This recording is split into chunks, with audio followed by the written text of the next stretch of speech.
Chapter 15, The Ferment of Culture and Reform. Introduction.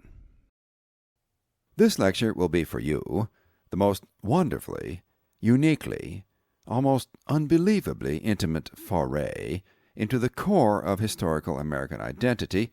that you are likely to experience in your academic career, including your college career. Because in this lecture, you will learn about the very human backlash of Americans to the confusing and, for many, dehumanizing events and trends which beset people in the first incarnation of the new industrial age, which you have just learned about in the previous lecture.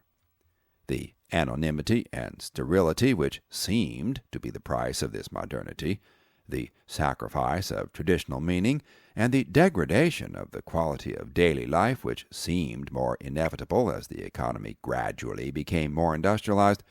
generated an indignant response, and Americans, creative and entrepreneurial as ever, accordingly invented alternatives to this loneliness, alternative communities, different ways of living and thinking,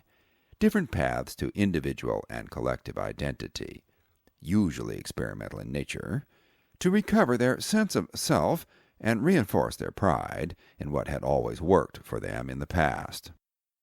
This project and these goals were a warm and welcoming environment for social reformers of every description, of whom there have always been plenty in our history. But now, instead of standing on the sidelines of American history, they enjoyed an enthusiastic welcome into the grand American experiment, if not into the cultural mainstream. If there ever was a place in American history where you had to stop your further exploration of the story and forecast what the country might become, based on what you've learned so far, this is where you could choose to stop, even if you knew the whole story already,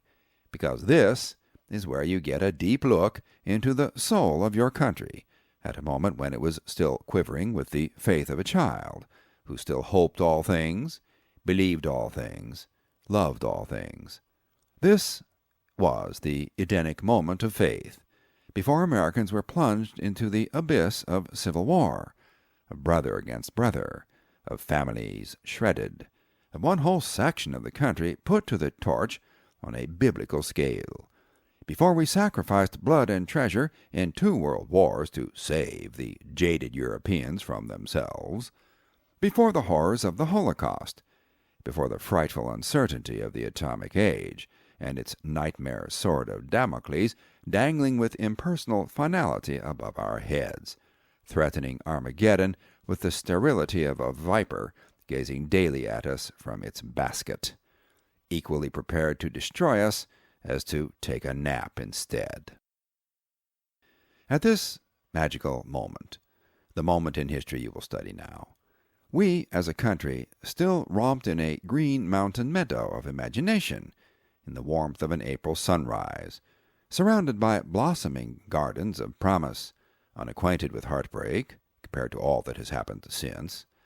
That's the only way to explain some of the social experiments which were tried at this time, simply because some people actually thought that this place was so rife with the potential for happiness that we could have it all the time, if we just gave it enough thought.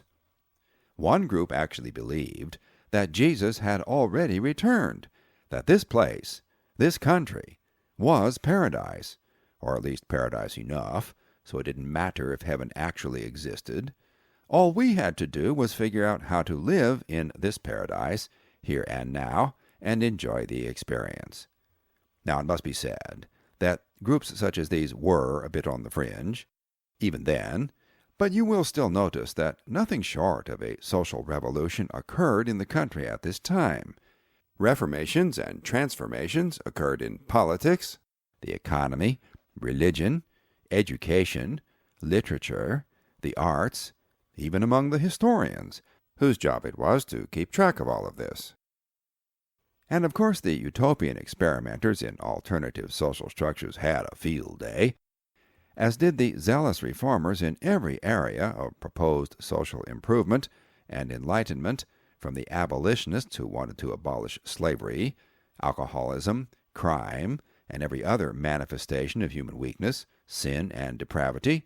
to the persuasive preachers of the Second Great Awakening, who knew that Jesus could fix it all if people would just accept him into their hearts and leave it all up to the Holy Spirit. It's all here in this lecture. Salvation by education, salvation by tradition, by religion, by society, by politics, by philosophy, even by history. The stunning reality of it all was that people took it all so seriously. Their naivete is, for us, entertaining, but this was America in its teenaged years. So all can be forgiven. And when you think about it, weren't you more than a little naive before your first prom, before your first kiss, before your first heartbreak, before that first time when you were deeply betrayed? Didn't you, too, know that all things were possible? We have plenty of time yet for you to learn about the recurrent litany of disillusionment, which characterizes modernity, which makes life an endless round of rising above circumstances rather than enjoying them. So as you listen to this lecture, go ahead and indulge in a smile of reverent memory and thank your ancestors for their naive simplicity, for their inability to know that they could not change the world merely with the faith of a child and the crusading enthusiasms of their youthful idealism.